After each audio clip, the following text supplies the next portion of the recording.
ಇವತ್ತು ಭಾಳ ಕೆಟ್ಟ ದಿವಸ. ಬೆಳಗ್ಗೆ 5:30 ಅಂದರೆ ಹಾಡಗಲ ಮನೆಗೆ ಬಂದು ನನ್ನ ವಾರ್ಡ್ನಲ್ಲಿ ಏನು 68ನೇ ವಾರ್ಡ್ ಇದೆ ವೀರಾಪುರ ಓಣಿಯಲ್ಲಿ ಬಂದು ಈ ರೀತಿ ದುರ್ಘಟನೆ ಸಂಭವನ ಆಗಿದೆ. ಹಾಡಗಲ ಬಂದು ಮನೆಗೆ ಹಾಕ್ತಾರೆ ಅಂದರೆ ನನ್ನ ಮಗಳು ಆದಾಗ ನಾನು ಎಚ್ಚೆತ್ತುಕೋರಿ ಅಂತ ಹೇಳಿದೆ. ಆದರೂ ಕೂಡ ಪೊಲೀಸ್ ಇಲಾಖೆ ಅದ್ರ ಬಗ್ಗೆ ಜವಾಬ್ದಾರಿ ತಗೊಳ್ಳಿಲ್ಲ. ನನ್ನ ಮಗಳ ಬಗ್ಗೆ ಅವರು ನ್ಯಾಯ ಕೊಡಿಸ್ತೇವೆ ಅನ್ನೋ ಮಾತು ಹೇಳೋದ್ರು ಮುಖ್ಯಮಂತ್ರಿಗಳು. ಗೃಹ ಇಲಾಖೆ ಇನ್ನೂ ತನಕ ನನಗೊಂದು ಫೋನ್ ಮಾಡಿಲ್ಲ. ಗೃಹ ಸಚಿವರು ನನ್ನ ಮನೆಗೆ ಬಂದಿಲ್ಲ.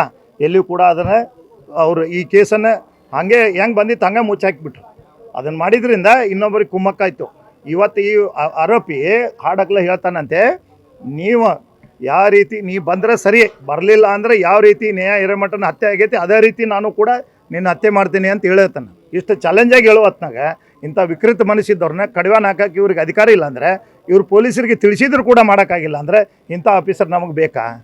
ಇಂಥ ಬೇಜವಾಬ್ದಾರಿತನ ಅದು ಬೇಕಾ? ನನ್ನ ಮಗಳು ಕಳ್ಕೊಂಡೆ, ಅದ್ರ ಜೊತೆಗೆ ನಾನು ಮತ್ತೊಬ್ಬನ ಮಗಳೋದ್ಲು ಈ ವಾರ್ಡ್ನಾಗ. ಅಂದರೆ ನನ್ನ ಮಗಳಿದ್ದಂಗೆ ನಾವು ಮೊದಲಿಂದಾದರೂ ಹೋರಾಟ ಮಾಡ್ತಾಯಿದ್ದೀನಿ, ನನಗಾಗಿದ್ದ ಘಟನೆ ಇನ್ನೊಬ್ಬರಿಗೆ ಆಗೋದು ಬೇಡ ಅಂತ. ಅದು ಇನ್ನೂ ಮಾಸಿಲ್ಲ, ಆಗಲೇ ಇನ್ನೊಂದು ಘಟನೆ ಆಗೈತಿ. ಅಂದರೆ ಎಲ್ಲರೂ ಕೂಡ ಷಡ್ಯಂತ್ರದಿಂದ ನಮ್ಮ ಈ ರೀತಿ ಮಕ್ಕಳನ್ನ ಹಾಡಗಲ ಕಡಿದ್ರೂ ಕೂಡ ಯಾರು ಕೇಳೋರಂಥ ಪರಿಸ್ಥಿತಿ ಐತಿ. ಅದಕ್ಕೆ ದಯಮಾಡಿ ಪೊಲೀಸ್ ಇಲಾಖೆದಾಗ ನಾವು ಒಂದು ಕೇಳ್ತೇನೆ. ಪೊಲೀಸ್ ಇಲಾಖೆಗೆ ನಾ ಕೇಳೋದು ಏನಂದರೆ, ಗೃಹ ಸಚಿವರಿಗೆ ನಾನು ಅನೇಕ ಬಾರಿ ಈ ಬಗ್ಗೆ ವಿಚಾರ ಹೇಳಿದ್ದೇನೆ. ಈಗಾಗಲೇ ಗೃಹ ಸಚಿವರಿಗೆ ಆಯುಕ್ತರನ್ನ ಇಲ್ಲಿಂದ ಎತ್ತಂಗ್ ಡಿಮಾಂಡ್ ಅಂತ ಹೇಳಿದೆ, ಆದರೂ ಕೇಳಿಲ್ಲ. ಮತ್ತೊಂದು ಮರ್ಡರ್ ಆಯ್ತು, ನಿನ್ನಿಂದ ಮೊನ್ನೆ ಹಳ್ಳಿದಾಗ ಆಯ್ತು. ಎಲ್ಲಿ ಬೇಕಾದ್ರೆ ಅಲ್ಲಿ ಬರೀ ಇದು ಗೃಹ ಇಲಾಖೆದ್ದೇ ವೈಫಲ್ಯ, ಇದು ಗೃಹ ಇಲಾಖೆದ್ದು ಮತ್ತೆ ನಮ್ಮ ಆಯುಕ್ತರದ್ದು. ಅದಕ್ಕೆ ಇಮಿಡಿಯೇಟ್ಲಿ ನೀವೇನೈತಲ್ಲ ಅವ್ರನ್ನ ಎತ್ತಂಗಡಿ ಮಾಡ್ಬೇಕು, ದಕ್ಷ ಆಫೀಸರ್ ಬೇಕು ಅಂದಾಗ ಮಾತ್ರ ಇದು ಎಲ್ಲರೂ ಒಂಥರ ಕಂಟ್ರೋಲ್ ಆಕೈತಿ. ಈಗ ಆರೋಪಿ ಸಿಕ್ಕಿಲ್ಲ, ಈಗಾದ್ರೆ ಎನ್ಕೌಂಟರ್ ಮಾಡ್ರಿ. ಒಂದು ದಕ್ಷ ಸರ್ ಆಯುಕ್ತ ಈಗ ನೋಡಿ ಪೊಲೀಸ್ ಇಲಾಖೆದಾಗ ಅವ್ರ ಅಜ್ಜಿ ಹೋಗಿ ಅವ್ರ ತಾಯಿ ಅವ್ರ ತಂಗಿ ಹೋಗಿ ಇನ್ಫಾರ್ಮ್ ಮಾಡಿದ್ದಾರೆ. ಆದ್ರೂ ಕೂಡ ಅವ್ರು ಏನ್ ಮಾಡ್ಯಾರ, ಅದು ಒಂಥರ ಆರ್ಕಿ ಉತ್ತರ ಕೊಟ್ಟು ಕಳಿಸಿದ್ದಾರೆ. ಅವೆಲ್ಲ ಹಂಗ ಹೂವು ಬಿಟ್ಟು ಅಂತೇಳಿ ಕಳಿಸಿದ್ದಾರೆ. ಈ ರೀತಿ ಮಾತಾಡಿದಾಗ ಮತ್ತೇನು 101% ಅವ್ರು ಕಠಿಣ ಕ್ರಮ ತಗೊಂಡಿದ್ರೆ, ಕಠಿಣ ಶಿಕ್ಷೆ ತಗೊಂಡಿದ್ರೆ ಇವತ್ತು ಈ ಪರಿಸ್ಥಿತಿ ಬರ್ತಿದ್ದಿಲ್ಲ.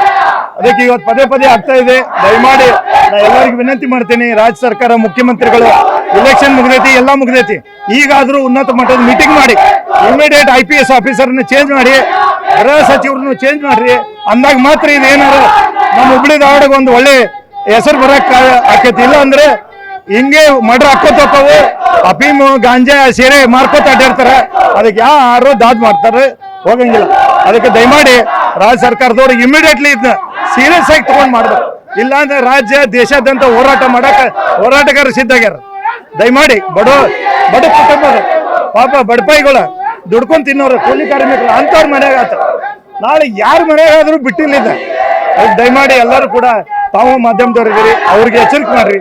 ರಾಜ್ಯ ಸರ್ಕಾರಕ್ಕೆ ಇದನ್ನು ಗಮನಕ್ಕೆ ತಗೊಂಡು ಬಂದೆ ಇಮಿಡಿಯೇಟ್ಲಿ ಒಂದು ಏನು ವ್ಯವಸ್ಥೆ ಮಾಡಕ್ಕೆ ನಾನು ಮಾಧ್ಯಮ ಮುಖಾಂತರ ಅವರಿಗೆ ಕೈ ಮುಗಿದು ಕೇಳ್ಕೊತೇನೆ. ಗ್ಯಾರಂಟಿ ನ್ಯೂಸ್, ಸುದ್ದಿ ಖಚಿತ, ನ್ಯಾಯ ನಿಶ್ಚಿತ.